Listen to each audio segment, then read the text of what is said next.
Remise en liberté des observateurs de l'OSCE, retenus depuis une semaine dans l'est de l'Ukraine. Sur le terrain, l'opération militaire antiterroriste de Kiev se poursuit sur Slaviansk et Kramatorsk. De son côté, la Russie fait savoir qu'elle n'est désormais plus capable de faire baisser la tension dans cette région. Le bilan est incertain, mais plusieurs centaines de personnes sont portées disparues après un glissement de terrain dans le nord-est de l'Afghanistan.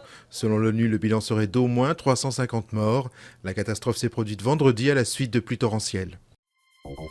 L'intérêt pour les élections européennes nettement moins fort que pour les municipales, mais supérieur aux européennes de 2009. C'est ce qui ressort d'un sondage BVA publié samedi. 60% des Français se disent intéressés par ce scrutin. Il n'était que 54% pour les européennes de 2009. La même année, l'abstention avait été de 59%. 5 mois après le vote de la loi légalisant la production et la vente de cannabis en Uruguay, les décrets d'application entrent en vigueur. Les consommateurs pourront désormais acheter légalement 10 grammes de cannabis par semaine, au prix d'1 $ le gramme.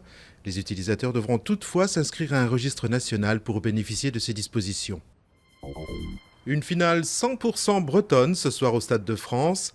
5 ans après, Rennes et Guingamp s'affrontent de nouveau en finale de la Coupe de France.